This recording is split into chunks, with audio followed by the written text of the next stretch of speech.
So fair warning, I've included a video with today's number 2 story, and if you have a fear of deep, dark water or are claustrophobic, you may want to consider skipping it. But before we get into today's stories, if you're a fan of the strange, dark, and mysterious delivered in story format, then you've come to the right channel because that's all we do, and we upload 3, 4, even 5 times every week. So if that's of interest to you, please tell the like button you're sorry for all the hostility this year and that you want to take them on vacation as a way of making up for it. When they say yes, bring them to Skinwalker Ranch and promptly hunt them through the portal.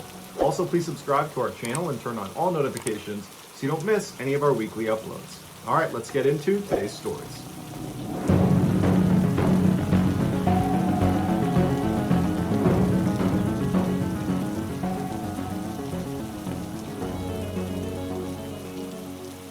In October of 2007, Helena Carroll and her fiancé, John Cullen, had saved a little bit of money and they were torn on what to do with it. They knew they should put it aside and put it towards a down payment on a new house, but they also really wanted to go on vacation, and lately life had been very stressful for both of them, and so ultimately they decided, let's just blow it all on an amazing vacation. And so later that month, they flew off to Thailand. Over the course of their week, they spent most of their time at their resort, sitting in the pool and eating nice food, and they were having this really nice time. And on their last day, they decided they needed to do something a little bit more adventurous. And so they decided to explore the Nam Talu cave inside of the Khao Sok National Park, which is this 160 million year old rainforest that was not that close to their resort. In fact, it was not really a huge tourist destination because of how cumbersome it was to get there. But from everything they read about this park, and specifically this cave they wanted to go in, it was just this breathtaking experience, and so they were sold. After signing up for a guided tour, they headed down to the pier where they boarded a boat and drove 90 minutes to the entrance of this park. When they got off, they met their 2 guides and then walked down to this entrance area where they connected with the other 5 tourists that were going to be on this tour with them.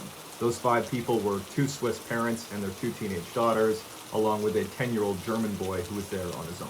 After everyone had said hello and introduced themselves, they began walking through the park towards this cave. The allure of the Nam Talu cave, which is the cave they were going to be going to, was there was a river that ran through it where at times as you walked through this cave, you'd have to hold onto a rope and wade through the water where the water was up to your waist or even up to your neck at times. But it felt safe and controlled, and it was kind of exhilarating for foreign tourists to go through the cave. As they were just about to get to the entrance of the Nam Talu cave, some park rangers happened to walk down the path next to them, and they exchanged some words with the 2 local guides that were leading this tour, and they told them it's a bad idea to go into the Nam Talu cave because this is the monsoon season. No one's supposed to be in there, and if it starts raining while you're inside the cave, you won't hear it, and it will flood the cave, and then you'll be trapped. But despite the warning, the group continued on because it hadn't rained that day and there wasn't any rain in the forecast, and the 2 local guides that were leading this tour were really confident that they were not in danger. They entered the cave a little after 1 p.m. and right away they were walking through little puddles of water that got a little bit deeper, and pretty soon they were holding onto the rope and walking through the deeper sections of the cave. Water's up to their waist, and by all accounts it was very exciting. And the entirety of the tour should only take about an hour, where it's 30 minutes in, you hit the turnaround point and you come back.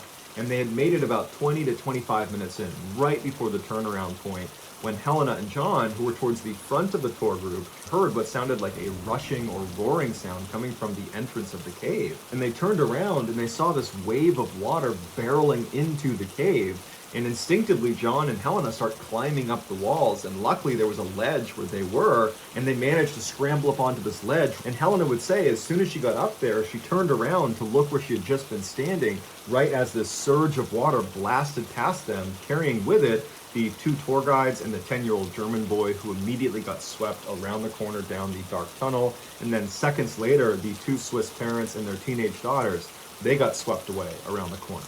The couple was now stranded on this ledge with no time to be upset about what they're witnessing, because the water was not only surging past them, it was rising, and there was limited amount of space before they would just be completely submerged in water.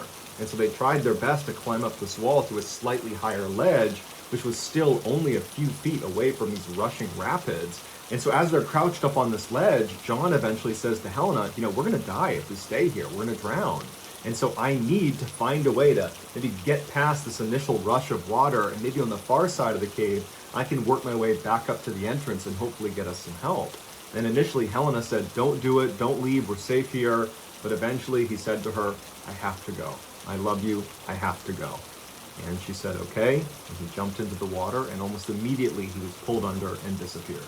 For the next 20 hours, Helena had to sit on this ledge in total darkness until the water finally began to subside a little bit and rescuers could come in to get her. What had happened was, after Helena and the rest of the tour group had gone inside of the cave, they made it just far enough in that they were out of earshot of what was happening outside of the cave. Right at that moment, a huge freak storm rolled in. There was this flash flood that was so intense, the lake that was right outside of the entrance to this cave, it rose up and began dumping directly into the cave. It was like a dam basically breaking, and all the water just poured in all at once. When Helena was finally let out of the cave, she didn't know what happened to her fiance or the other tourists that were part of the group. But as soon as she stepped outside, she saw there were 8 coffins that had been lined up right outside, and she found out that she was the sole survivor. Despite this tragedy, people still go into the Nam Talu cave even during monsoon season. In 2014, 35-year-old Darren Spivey was a passionate scuba diver, and he wanted to share that passion with his 15-year-old son, Dylan. So on Christmas Eve that year, he gave his son an early gift: scuba tanks. The pair was apparently so excited to use them that they planned on doing an early morning dive the very next day on Christmas. Later, Dylan's grandmother would tell the media that her grandson actually didn't really want to go on this dive trip, but he knew his dad did, and he adored his father and didn't want to let him down, so he decided to go anyways. The following morning, the father and son got up and they made their way to a local dive site, only to discover that the gate to the dive site was locked. The father still really wanted to do this dive, and so he decided he would take them to another dive site in Central Florida, which was inside of a wildlife management area that he knew was open 24/7 to hunters and hikers and divers. So the pair drove over to the entrance of this park, and sure enough, it was open. And so they went through and began driving down these windy back roads until they finally reached this dirt lot that was right next to a pond. They got out of the car, they put on their wetsuits and their scuba gear, and began waddling their way over to this wooden walkway that starts in the parking lot and goes all the way up and out onto the pond like a dock. And as they walked down this wooden walkway, they would have passed a number of signs telling them, "Do not dive in this pond unless you're an expert diver," because this is not just some pond. This pond was the entrance to the infamous and deadly Eagle's Nest, which in the cave diving community is known as the Mount Everest of cave diving. At the bottom of this little placid-seeming pond is a narrow hole that is a tunnel that goes straight down, and that is the single way in or out of this massive underwater cave system. Expert divers will swim over to this hole and grab the guideline that goes down into this cave, and they'll follow it and they'll swim straight down until the light above them fades, and all they can see below them is just black nothingness. And once they get through the end of this tunnel, it opens up into this massive chasm that's called the ballroom. And as soon as you get into the ballroom, if you stop and shine your light in any direction, you will not see a wall. No matter how powerful your flashlight is, you can't see a wall, it's so big. Divers that have been down there have said it feels like you're in outer space.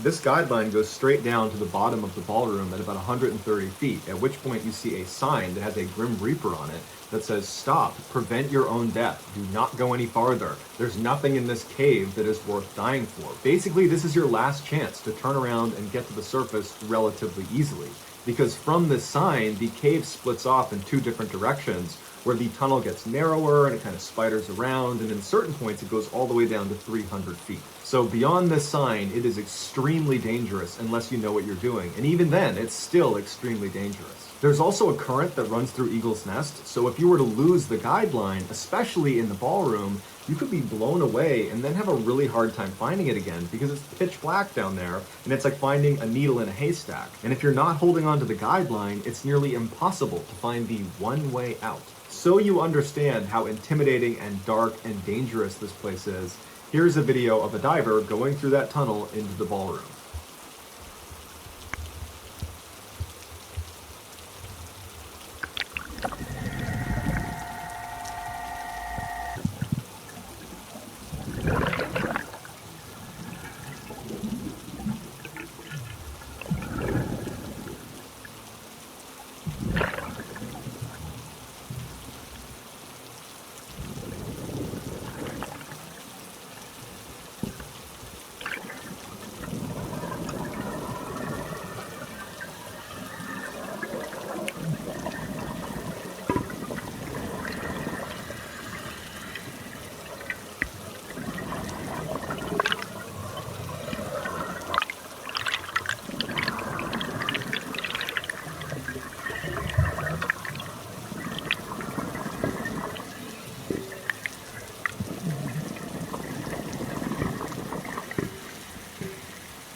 Down there's a warning sign or a stop sign, warning divers that aren't trained for this type of diving, cave trained or trimix trained, to not go any further, to help save lives. A lot of divers have died trying to do these types of dives, and the thing is, at these depths, small mistakes can cost lives. So the sign is there just as a warning to help prevent any future accidents.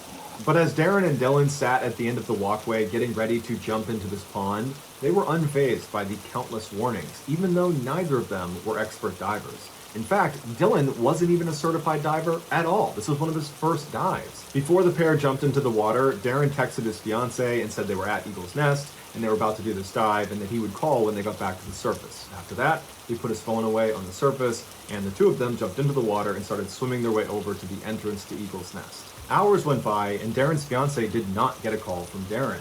And so by the time the sun was going down, she decided she had to go check on them. So she hopped in the car and she drove to the parking lot at Eagle's Nest and she saw Darren's car and no sign of the boys anywhere. Police were called and very quickly professional divers were brought to Eagle's Nest to go down and see if they were still down there. The divers got in the water, they made their way over to the narrow entrance, they went down the tunnel, they entered into the ballroom and they stopped holding onto the guideline. They pulled out their flashlights and began scanning around the ceiling immediately inside of the ballroom because they had done this before and it was not uncommon to have fatalities inside of caves be near the entrance. And as they're scanning around, they stop when they see Dylan's lifeless body trapped up against the ceiling about 6 feet away from the entrance. He had inflated his water wings, which are emergency flotation devices. His mouthpiece was out of his mouth, and it would turn out he had no more air left in his tanks. After the divers retrieved Dylan's body, they went back into Eagle's Nest, and they went all the way down following the guideline to the bottom of the ballroom where they found Darren. He was laying on a little sandy hill, his mouthpiece was out, he also had no air left in his tanks, and he was laying right next to the famous sign that has the Grim Reaper on it that says, "Stop, prevent your own death, don't go any farther." Both Darren and Dylan's gauges showed they had gone down to 230 feet. For reference, between 0 and 130 feet is considered recreational diving. And so in those depths, you can breathe regular air, so the same air you breathe on the surface is the air that goes in your tanks. You don't need really special training. You can kind of do whatever you want in those depths. Below 130 feet, you need to breathe a special gas mix, you need special equipment, and you definitely need specialized training. All three of those things Dylan and Darren did not have. After an investigation was done into their deaths, it was determined it was an accident, and the going theory was they went through the entrance into the ballroom, they went all the way down, and then they went into one of the two tunnels that spiders off to the side, and they managed to go all the way down to 230 feet. And at that depth, they must have developed a nasty case of nitrogen narcosis, which is like being drunk. And so in that state, they must have lost track of time, how much air they were using. And so by the time they got back to the ballroom to begin their ascent, they ran out of air. The son must have run out first and grabbed his father, shown him his air gauge to point out that he has no air left. His dad, in seeing that, must have taken his regulator out and put it in his son's mouth, and they began buddy breathing as they ascended to the exit. Except the father's tanks also ran out of air very shortly after that, and the father passed out and sank to the bottom. The son managed to get a full breath of air and began trying to swim as fast as he could to the surface. He even inflated his water wings to make himself go faster. Except in his panic, he must have let go of the guideline and swam all the way up and then hit the ceiling and then been not able to find the way out and ultimately drowned. Today, despite all the warnings outside and inside of the cave itself telling inexperienced divers to not go any farther, inexperienced divers continue to go into Eagle's Nest, and inexperienced divers continue to die inside of Eagle's Nest. To date, 11 people have died inside of that cave. Midday on June 10th, 1981, an Italian man and a 6-year-old son walked to the edge of their property in Frascati, which is an area in Italy known as the hub of Rome's local wine industry. The father needed to repair a section of their fence, and his son, who he said had the soul of Huckleberry Finn, wanted to tag along. But as soon as the work began, Alfredo just wanted to go play in the vineyards, and so he ran off. And the father didn't think much of it, because his son always played in the vineyards, and just figured he would see him back at the house. When the father finished up the work around 7 p.m. and walked back into his house, he was surprised that Alfredo wasn't there. And so he asked his wife, have you seen our son? And she said, no, can you go out and find him because dinner's going to be on the table any minute. So the father goes back outside expecting to see Alfredo come running out from behind some hiding place, but he doesn't. He yells out for his son and doesn't get a response. And so he begins walking his property and yelling for Alfredo. and he's not finding him. And so after 2 hours of looking, he finally just calls the police. The police arrive, and initially it's just a couple of officers with flashlights, and they spend about 2 hours looking as well. They can't find him, so they call in backup in the form of officers with sniffer dogs. And the dogs began searching the property for another 3 hours, and they still couldn't find him. A little after midnight, the fire department, known in Italy as the fire brigade, they joined in as well. Shortly thereafter, a fire brigade officer was on the edge of Alfredo's property when he discovered a small hole in the ground. It would turn out Alfredo's neighbor had dug an illegal well, which was a common practice at the time, and generally, if you dug one of these wells and you struck water, you would report the well. But if you dug down and you didn't find water, you would just cover it up with a girder and you wouldn't tell anyone. In this case, however, the hole the officer was looking at did not have anything covering it. And so he knelt down and he yelled Alfredo's name into this hole, and at first he didn't hear anything. Then he yelled again, and he heard Alfredo yell back for his mother. Alfredo must not have seen the opening as he was running around playing, and he fell feet first into an 80-meter deep shaft. After Alfredo was found, the fire brigade took over rescue efforts, and so additional fire brigade units were called to help. But as soon as those additional units showed up, the captains of the different units began arguing with each other because it wasn't really clear how they were going to get him out. And unfortunately, the fire brigade immediately made a very bad decision. They decided to lower a plank into the shaft attached by a rope that he could grab onto, and they could pull him out that way.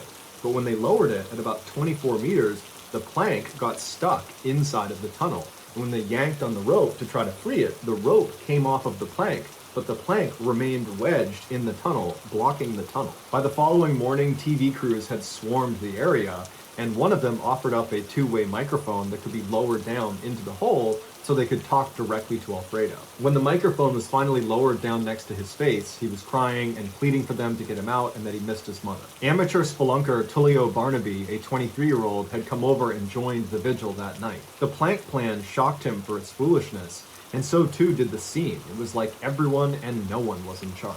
The well opening had been widened in hopes that a very skinny person would be willing to be lowered down to remove the piece of wood that was obstructing the tunnel. And since Tullio was a spelunker and was comfortable in confined spaces and was pretty skinny, he volunteered himself to do it. As he was lowered down, he quickly realized the inside of this tunnel was not a straight shot. It was more like a corkscrew. And so because of its windy nature, he was not able to get down to the wood. And so he signaled to go back up again. And when he reached the surface, he didn't have the wood in hand, but he told the fire brigade that because of the windy nature, it's unlikely Alfredo fell all the way to the bottom. He's probably stuck somewhere in the middle, which is a good thing. But we have to be really careful as we pull him out that we don't do anything that unintentionally causes him to slip farther into the hole. Tullio's suggestion was they go out and recruit professional spelunkers to be involved in the rescue because they would understand how to get someone out of such a tight space so far down in the ground. But the fire brigade disregarded his advice and said we don't have enough time for that. At 6 a.m. the next day, about 12 hours after Alfredo's fallen into the swell, the fire brigade would make another very poor decision. They decided they would drill down another hole parallel to the one Alfredo was in, and they would drill down past the point they believed Alfredo was, at which point they would turn and drill laterally and connect to the tunnel Alfredo's in, grabbing Alfredo, pulling him across, and back up the new tunnel. Tullio objected, and he said the vibrations from this drill are almost certainly going to dislodge the boy and cause him to slip farther into the tunnel. But once again, the fire brigade did not listen to him. The drilling began about 2 hours later, and by that afternoon, Alfredo's plight had become major national news, with every single TV station playing a 24/7 live broadcast of the well, watching the drilling take place. Even the Italian president made a special trip to the well to see how it was going. But the drilling was very slow, and Alfredo, he had that microphone next to his head, and he was crying half the time, and the other times he was just pleading with them to get him out and saying he was cold or that he was tired, and the rescuers would say, we're going to be down there to get you, don't fall asleep, we're going to get you out of there. Finally, after 36 hours, they had drilled all the way down to their intended stopping point, and they began drilling across into Alfredo's well. When they finally broke into Alfredo's well, rescuers rushed in with flashlights and looked up and looked down, and there was no sign of Alfredo. And they called it up to the top, and they said he's not here. And then all of a sudden, they heard a faint voice coming from all the way down at the bottom of the well.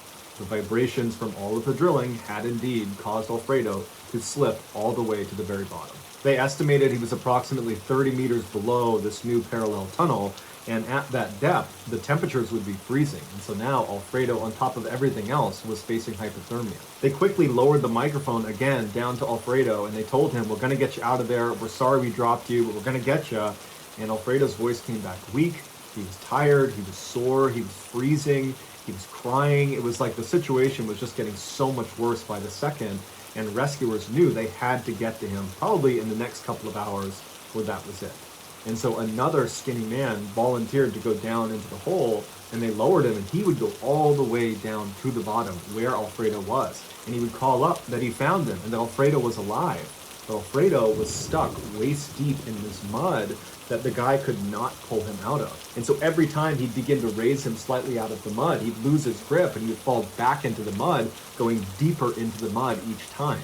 And after the 7th time of not being able to do it, Alfredo was getting dangerously close to being neck deep in the mud. And so the guy had to be pulled back out again. As soon as he was pulled back out again, more men volunteered themselves to go in there and try to yank him out, but many of them were not able to even get down to Alfredo. They would get stuck along the way. A couple did get to Alfredo, but they said his condition was worsening, he was weak, he wasn't even assisting, trying to get pulled out. It was clear they were reaching the end. Finally, at 6:36 a.m. on Saturday, so 2.5 days after Alfredo fell in, they could not get him to respond on that two-way microphone. And so they sent down a sonar probe, and they could not detect a heartbeat, and doctors declared him dead. The next day, liquid nitrogen was poured into the hole to preserve the body, and then 31 days later, they were finally able to extract it. After it was all over, the 25 million plus people that watched this take place live on television were crushed with what happened to Alfredo. There was a general sense that lots of people let this poor child down, which led to his death. But the person who was ultimately held accountable for it was the neighbor, who had illegally dug the well. And so the neighbor was charged with manslaughter and was sent to jail, but their sentence is not publicly available online. So that's going to do it, guys. If you found the secret in today's episode, let us know in the comments what it is and where you found it. So give us the timestamp. And if you're the first to do that, we'll pin you at the top of the comments section. If you enjoyed today's video and you haven't done this already, please tell the like button you are sorry for all the hostility this year and that you want to take them on vacation as a way of making up for it. When they agree, take them to Skinwalker Ranch and promptly punch them through the portal. Also, please subscribe to our channel and turn on all notifications so you don't miss any of our weekly 3, 4, even 5 video uploads. If you want to get in touch with me, you can direct message me on Twitter or on Instagram. My username for both platforms is the same. It's JohnBallin416. I also have a ton of content over on TikTok where my username is Mr. Ballin. If you have a story suggestion, please submit it to our subreddit. It's called Mr. Ballin.